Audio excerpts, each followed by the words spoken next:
आणि पाय वाटा ओढ देते अशी मना।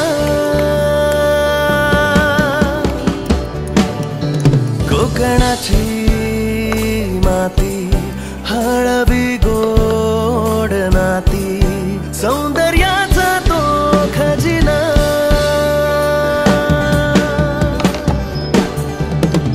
सागरी किनारा वाहे धुंदगार वारा लाल परीचा तो असा प्रवास होणारा आपलीच माणस असा।